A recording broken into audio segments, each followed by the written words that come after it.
کسی اور کی جماعت نہیں ہے، کہا یہ اللہ کی جماعت ہے۔ اولئک الذین کتب فی قلوبہم الایمان، یہ وہ لوگ ہیں جن کے دلوں میں رب نے ایمان کو نقش کر دیا۔ اولئک هم الراشدون، رشد و ہدایت کی ڈگری لینے والے، صفحے اول میں کھڑے ہونے والے صحابہ کرام۔ اولئک هم المفلحون، کامیابی کو پانے والے صحابہ کرام۔ اولئک هم الفائزون، کامیاب ہونے والے، درجات کی بلندی کو پانے والے صحابہ کرام ہیں۔ اور فرمایا اولئک هم المؤمنون حقا، ان کی عظمت کو پہچاننا اس لیے چاہیے کہ کائنات کے اندر جو سچے مومن تھے وہ صحابہ کرام ہی تھے، اور یہ وہ صحابہ کرام ہیں جن کے بارے میں اللہ فرماتے ہیں اولئک الذین امتحن اللہ قلوبہم للتقوی۔ یہ دنیا کا اصول ہے۔ اگر مثال کے طور پر اگر میٹرک کے لیول کے امتحان ہے یا ایف ایس سی کے لیول کے امتحان ہے، اس کا جو ممتحن ہے، جو امتحان لینے والا ہے، وہ ایم فل کے درجے کا ہوگا، اتنی اس کی تعلیم، اتنا بڑا استاد۔ اور جو ایم فل کے ایگزام دے رہے ہیں اس کا ممتحن کون ہوگا؟ جو پروفیسر ہے، جو پی ایچ ڈی، جنہوں نے پی ایچ ڈی کی ہوئی ہے۔ یہ صحابہ کرام کی جماعت وہ جماعت ہے، اللہ فرماتے ہیں اولئک الذین امتحن اللہ قلوبہم للتقوی۔ کوئی اپنے اپنے انداز سے امتحان لیتا ہے، یہ صحابہ کی وہ جماعت ہے کہ جن کے دلوں کا امتحان اللہ نے خود لیا ہے، انہوں نے اپنے آپ کو کاٹ کاٹ کر پیش کیا۔ یہ وہ جماعت ہے کہ اللہ نے ان کے دلوں کے امتحان خود لیے، کسی اور پر چھوڑے نہیں۔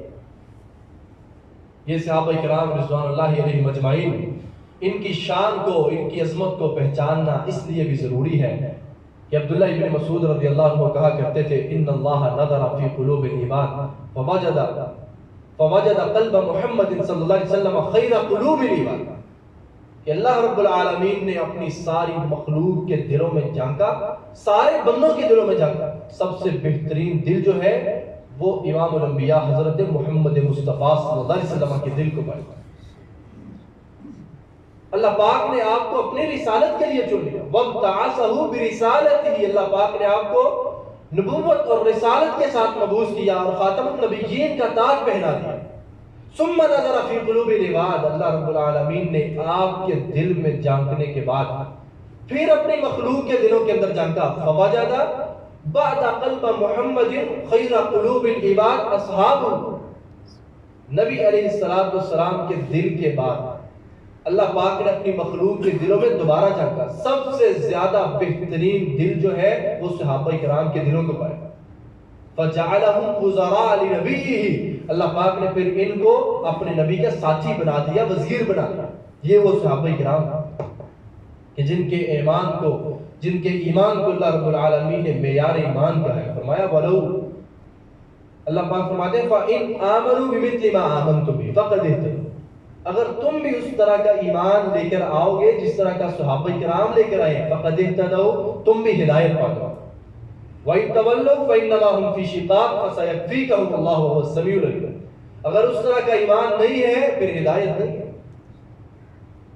فَإِنَّمَا هُمْ فِي شِقَاقٍ، پھر بدبختی ہے، ناکامی ہے، نامراد ہے انسان، خسارہ اٹھانے والوں میں سے۔ ایمان کی جو کسوٹی ہے، جو معیار ہے ایمان کا، وہ صحابہ کرام کا ہے۔ اسی لیے تو اللہ رب العالمین نے ان کے بارے میں فرمایا تھا وَيَتَّبِعْ غَيْرَ سَبِيلِ الْمُؤْمِنِينَ نُوَلِّهِ مَا تَوَلَّىٰ، جو صحابہ کے رستے سے ہٹے گا، جو منہج سے ہٹے گا، جو طریقے سے ہٹے گا، نُوَلِّهِ مَا تَوَلَّىٰ، جدھر کو جائے گا ہم ادھر کو چھوڑ دیں گے، ہدایت نہیں دیں گے۔ وَنُصْلِهِ جَهَنَّمَ، اللہ فرماتے ہیں اسے جہنم میں داخل کریں گے۔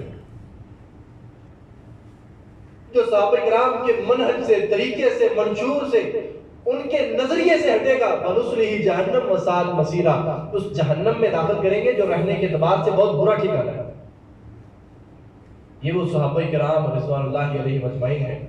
ان کی عظمت کو پہچاننا اس لیے بھی ضروری ہے کہ حضرت عبداللہ ابن عمر رضی اللہ عنہ نے ان کی 5 صفات بیان کی کہ صحابہ کرام کون ہے۔ فرمایا من کان مستنا فلیستن بمن قد مات وہم اصحاب محمد صلی اللہ علیہ وسلم۔ عبداللہ ابن عمر کہتے ہیں اگر کسی نے کسی کی پیروی اختیار کرنی ہے تو نبی علیہ السلام کے صحابہ کی کرے۔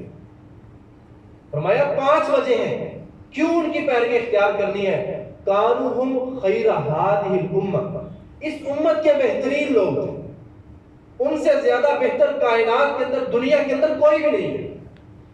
اسی لیے تو نبی علیہ السلام نے فرمایا خیر القرون قرنی ثم الذین یلونہم ثم الذین یلونہم، آپ نے فرمایا روئے زمین پر بسنے والوں میں سے اگر سب سے زیادہ کوئی افضل ہے تو وہ میرے صحابہ کرام ہیں، ان کے بعد پھر تابعین ہیں، اور آپ نے فرمایا ان کے بعد پھر تبع تابعین۔ تابعین وہ جنہوں نے صحابہ کو دیکھا وہ بھی روئے زمین پر سب سے افضل، تبع تابعین وہ جنہوں نے تابعین کو دیکھا، وہ تابعین جنہوں نے صحابہ کو دیکھا، کہا روئے زمین پر سب سے زیادہ افضل یہ بھی ہے۔ عبداللہ ابن عمر کہتے ہیں جس نے کسی کی پیروی کرنی ہے ان کی کرے، کانہم خیر ہذہ الامہ، اس امت کے بہترین لوگ تھے۔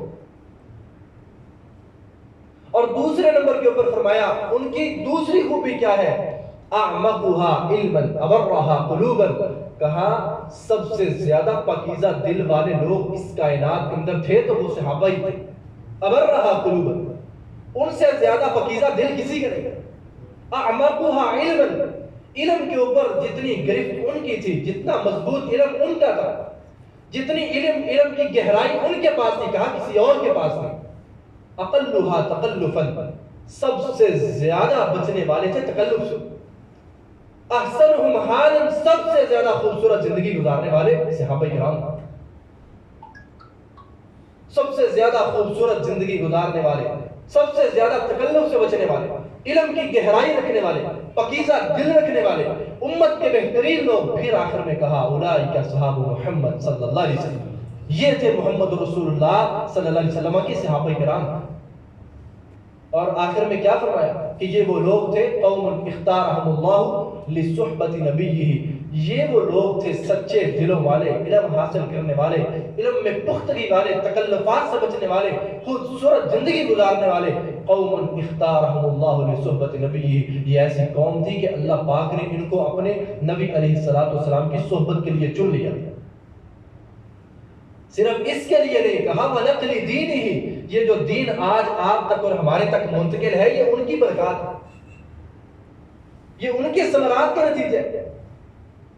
رسول اللہ صلی اللہ علیہ وآلہ وسلم خطبہ حجۃ الوداع دے رہے ہیں، آپ نے صحابہ کرام سے فرمایا، آپ نے فرمایا کہ جو اللہ کا پیغام تھا، یا ایھا الرسول بلغ ما انزل الیک من ربک، کہ اے نبی، اے رسول علیہ السلام، جو آپ کی طرف رب نے نازل کیا ہے آپ اسے آگے پہنچا دیجئے۔ آپ نے صحابہ کرام کی گواہی پوچھا کہ میرے صحابہ کیا میں نے اس چیز کو آگے پہنچا دیا؟ انہوں نے کہا اللہ کے نبی قد بلغت وأدیت، آپ نے پہنچایا ہی نہیں بلکہ آپ نے حق ہی ادا کر دیا۔ پھر آپ نے اللہ کی گواہی کو شامل حال کیا، آپ نے فرمایا اللہم اشہد، اللہم اشہد، یا اللہ تو بھی گواہ رہے۔ پھر اللہ نے اس گواہی کا جواب دیا، فرمایا الیوم اکملت لکم دینکم واتممت علیکم نعمتی ورضیت لکم الاسلام دینا۔ آج کے دن یہ دین مکمل ہو چکا ہے، آج کے دن یہ دین مکمل ہو چکا ہے، رب نے گواہی کا جواب دے دیا۔ پھر نبی علیہ السلام نے صحابہ کرام سے کیا فرمایا تھا، فَلْيُبَلِّغِ الشَّاهِدُ الْغَائِبَ، جو یہاں پر ہے اور جو یہاں پر موجود نہیں ہے، جو یہاں پر ہے جو موجود نہیں ہے، یہ پیغام اس تک پہنچا دے، یہ دین اس تک پہنچا دے۔ سوچے تو صحیح، یہ اسلام کی ذمہ داری ہمیں بھی ملی ہے، ہم نے آگے کتنا پہنچایا ہے؟ ہم تو سیکھ نہیں سکے، ہم نے پہنچانا کیا ہے؟ ہم سیکھ نہیں سکے۔ حدیث کے اندر آتا ہے جب نبی صلی اللہ علیہ وسلم نے خطبہ حجۃ الوداع کے موقع پہ یہ الفاظ ارشاد فرمائے تھے کہ جو موجود ہیں یہ اسلام کی دعوت کو آگے پھیلائیں، اس کو آگے تک لوگوں تک پہنچائیں۔ نبی علیہ السلام کے صحابہ پھر گھروں کو نہیں لوٹے، صحابہ کرام وہیں سے کوئی یمن کی طرف جا رہا ہے، کوئی شام کی طرف جا رہا ہے، کوئی کسی ملک کی طرف جا رہا ہے، کوئی کسی ملک کی طرف جا رہا ہے۔ کیوں؟ یہ اسلام کا پیغام سیکھا ہوا ہے، یہ ایک ذمہ داری ہے، اس کو آگے پہنچانا ہے۔ انہوں نے کوششیں کی، ہمتیں کی، قربانیاں پیش کی، سفر کیے۔ وَرَحَلَ جابر بن عبداللہ مسیرۃ الشہر، حضرت جابر بن عبداللہ رضی اللہ عنہ نے ایک حدیث کی خاطر 1 مہینے کا سفر کیا، اس کو لینے کے لیے، آگے پہنچانے کے لیے، جمع کرنے کے لیے 1 مہینے کا سفر کیا۔ یہ صحابہ کرام کی قربانی ہے، یہ دین انہوں نے من وعن ہمارے تک جو نقل کیا ہے یہ ایسے نقل نہیں ہو گیا۔ اسی لیے تو اللہ رب العالمین نے ان کی رضا کا سرٹیفکیٹ دیا تھا۔ اور برا بن عازب رضی اللہ تعالیٰ عنہ کہتے ہیں کہ رسول اللہ صلی اللہ علیہ وسلم نے فرمایا لَمَوْقِفُ أَحَدِهِمْ سَاعَةً لَمَوْقِفُ أَحَدِهِمْ سَاعَةً خَيْرٌ مِّنَ الدُّنْيَا وَمَا فِيهَا۔